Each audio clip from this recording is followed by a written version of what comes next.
तरफ खामोशी छाई हुई थी। सिर्फ वो पत्तों की सरसराहट और दूर कहीं उल्लू की आवाज सुनाई दे रही थी। गांव के किनारे पर स्थित पुराना बरगद का पेड़ सबको हमेशा से डराता आया था। लोग कहते थे कि वहां कुछ है, कुछ ऐसा जो इंसान नहीं है। आलिया 16 साल की एक संवेदनशील मगर बहादुर लड़की इन बातों पर ज्यादा विश्वास नहीं करती थी। वह अक्सर गांव के बाहर अकेले समय बिताने जाया करती थी, खास तौर पर जब उसे अकेलेपन की जरूरत होती।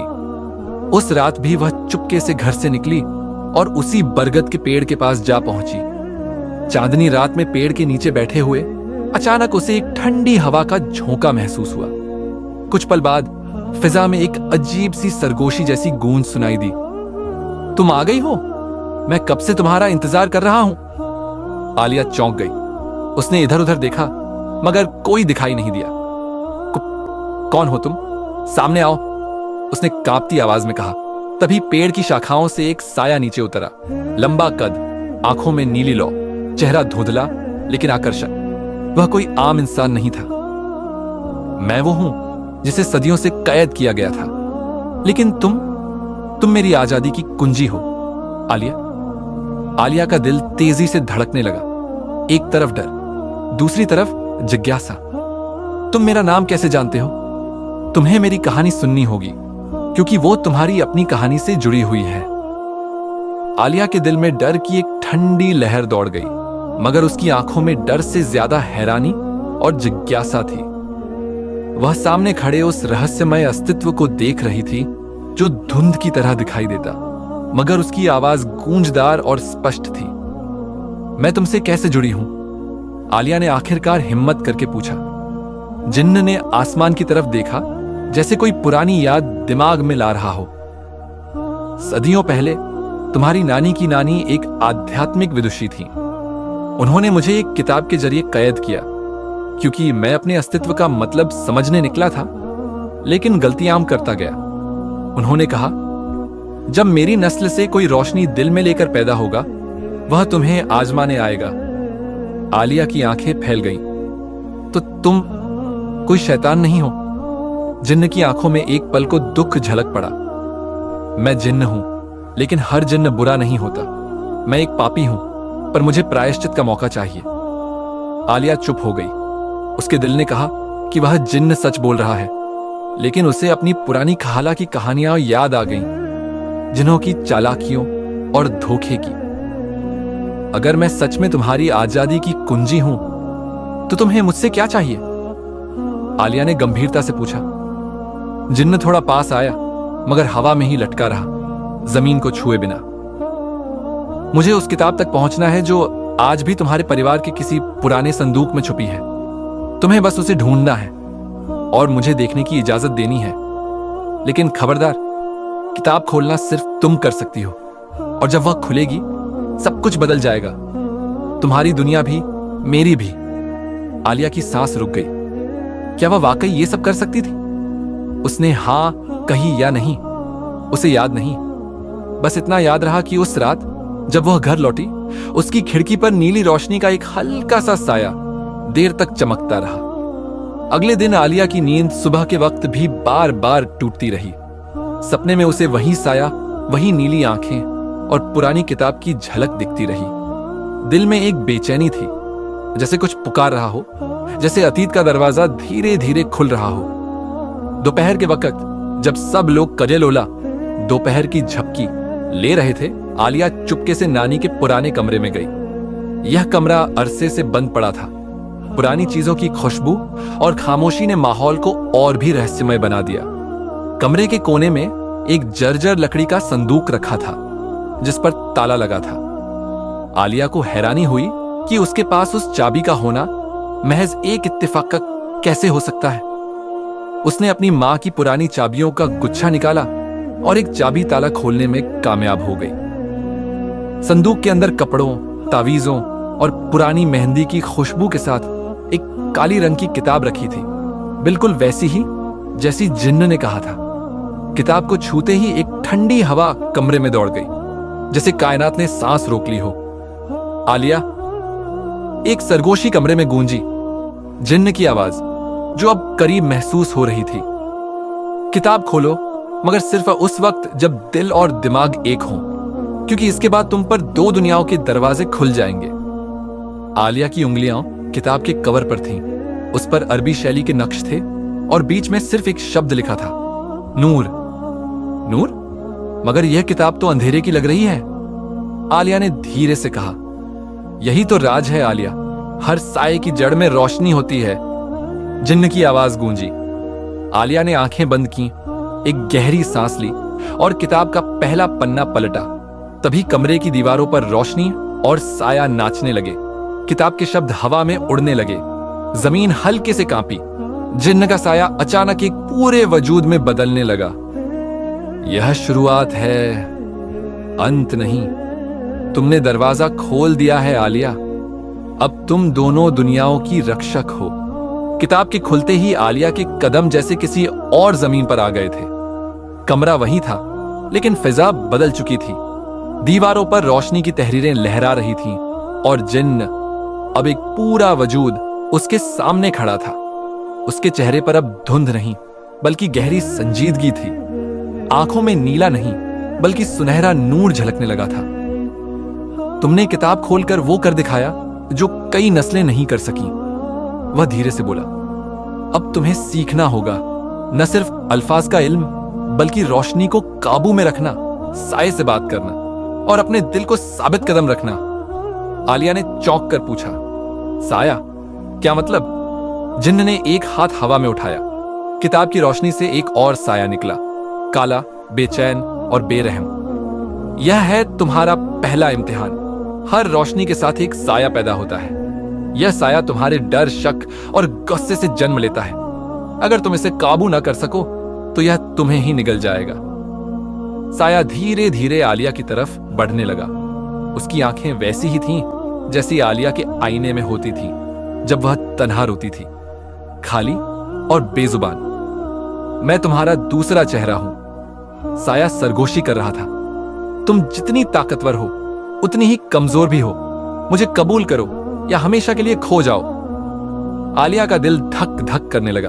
उसके हाथ कांप रहे थे, लेकिन उसने किताब को सीने से लगा लिया, आंखें बंद की और दिल से पुकारा, मैं तुम्हें मानती हूं, लेकिन तुम्हें काबू में रखूंगी, न कि तुम मुझ पर। तभी रोशनी ने साये को घेर लिया और वह धुएं में बदलकर गायब हो गया।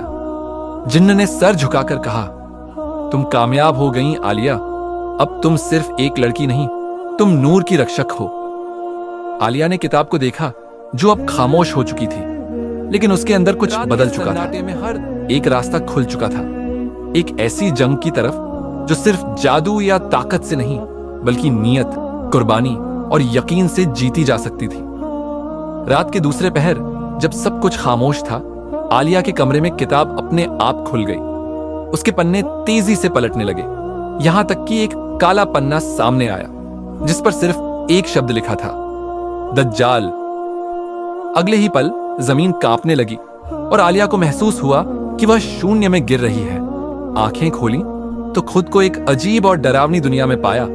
आसमान लाल, जमीन पर काली धुंध और हर तरफ सरगोशियां।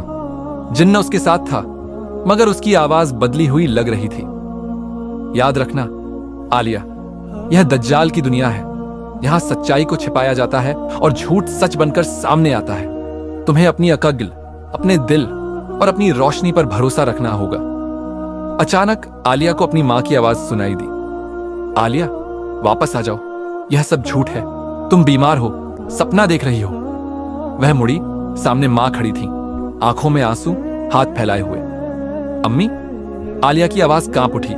जिन्न ने फौरन रोका, नहीं, ये वो नहीं है।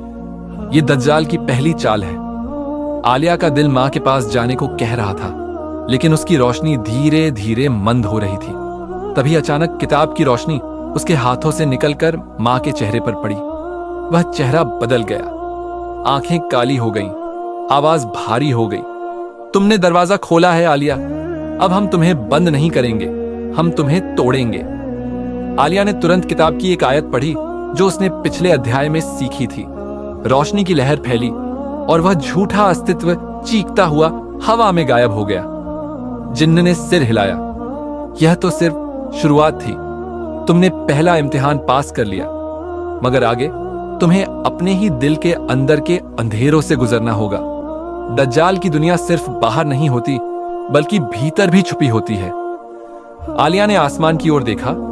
वहां एक दरवाजा धीरे धीरे खुल रहा था, जिसके पार शायद कुछ और ज्यादा डरावना और कुछ बहुत गहरा सच छुपा हुआ था। आलिया धीरे धीरे उस दरवाजे के करीब पहुंची जो आसमान में खुला था। जैसे ही उसने कदम बढ़ाया, फिजा बदलने लगी। रोशनी कम हो गई, खामोशी गहरी होती गई और सांस लेना मुश्किल हो गया। जिन्न पीछे रुककर बोला, ये वो जगह है जहां मैं तुम्हारे साथ नहीं जा सकता आलिया। ये तुम्हारा अंदर है, तुम्हारा दिल। इस दरवाजे के पीछे वो सब कुछ है जो तुम खुद से छिपाती आई हो। तुम्हें अकेले गुजरना होगा। आलिया ने गला साफ किया। उसने पीछे मुड़कर देखा, फिर आंखें बंद की और दरवाजा पार कर गई। अंदर दाखिल होते ही वह खुद को एक आईनों के कमरे में पाती है। हर तरफ उसकी तस्वीरें थीं, बचपन की, मायूसी की, वो लम्हे जब उसने खुद को कमजोर, बेबस या नाकाबिल ए मोहब्बत महसूस किया था। एक आवाज गूंजी, आलिया, तुम्हें क्या लगता है तुम खास हो? तुम महज एक डरपोक लड़की हो जिसे इत्तेफाका से ये ताकत मिल गई है। तुम इस काबिल नहीं हो। आईने में एक साया उभर आया, आलिया जैसा, लेकिन आंखों में झम, लहजे में नफरत। मैं तुम्हारा वो हिस्सा हूं जिसे तुमने हमेशा दबा कर रखा। तुम्हारी नाकामी, तुम्हारा डर, तुम्हारा अंदर का सच। आलिया की आंखों से आंसू निकल आए। हां, मैं डरी थी, मैं कमजोर थी, मैं अक्सर खुद से नफरत करती थी, लेकिन मैंने जीना नहीं छोड़ा। मैंने सच को ढूंढना नहीं छोड़ा। उसके हाथ में किताब चमकने लगी। उसने उसे खोला और उसमें से एक सादा सा शब्द निकला, कबूल। उसने वो शब्द ऊंची आवाज में दोहराया, कबूल। तभी आईने टूटने लगे, साया चीखा और रोशनी में घुल गया। जब आलिया बाहर निकली, उसके चेहरे पर सुकून था। जिन्न उसे देखकर मुस्कुराया। अब तुम सिर्फ रोशनी की रखवाली नहीं करती, तुम खुद रोशनी हो। किताब का अगला पन्ना अपने आप पलटा और उस पर लिखा था, अब वक्त है असली जंग का। किताब के पन्नों ने खुद ब खुद रोशनी फैलाई और एक नया दरवाजा खुला, एक रहस्यमय मिट्टी और आग से बनी दुनिया। आलिया ने जिन्न की तरफ देखा। उसकी आंखों में गहरी खामोशी थी। यह जिन्हों की दुनिया है, वो जो कैद में थे, वो जो आजाद हैं और वो जो बगावत पर उतर आए हैं। आलिया ने कदम रखा और अचानक फैजा भारी हो गई। हवा में सरगोशियां थीं, आंखें थीं जो हर तरफ से उसे घूर रही थीं। जिन्न ने आहिस्ता कहा, यह वो मुकाम है जहां मैं भी गुनहगार हूं, क्योंकि मेरी ही एक गलती ने बगावत को जन्म दिया। और अब वो जिन्न जो अंधेरे से खेलना चाहते हैं, तुम्हें रोकने आएंगे। अचानक जमीन कांपने लगी। आग की लपटों से एक झुलसा हुआ।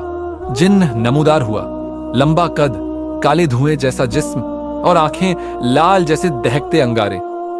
तो यही है वो लड़की जिसने रोशनी को जगा दिया। जिन्न ने गरजती आवाज में कहा, हमने सदियों तक कैद बर्दाश्त की और अब हमें एक इंसान की इताअत करनी है, हरगिज नहीं। जिन्न, जिसका नाम जारिक था, जिन्हों के बगौवती लश्कर का सरदार था, वह चाहता था कि जिन्हों को फिर से आजाद किया जाए, बिना किसी कायदे, बिना किसी रोशनी की निगरानी के। मैं तुम्हें खत्म नहीं करूंगा आलिया, मैं तुम्हें तोड़ूंगा और तुम्हारी रोशनी को अंधेरे में बदल दूंगा। आलिया ने कदम आगे बढ़ाया। उसके हाथ में किताब चमक रही थी और जिन्न, उसका रक्षक, उसके साथ खड़ा था।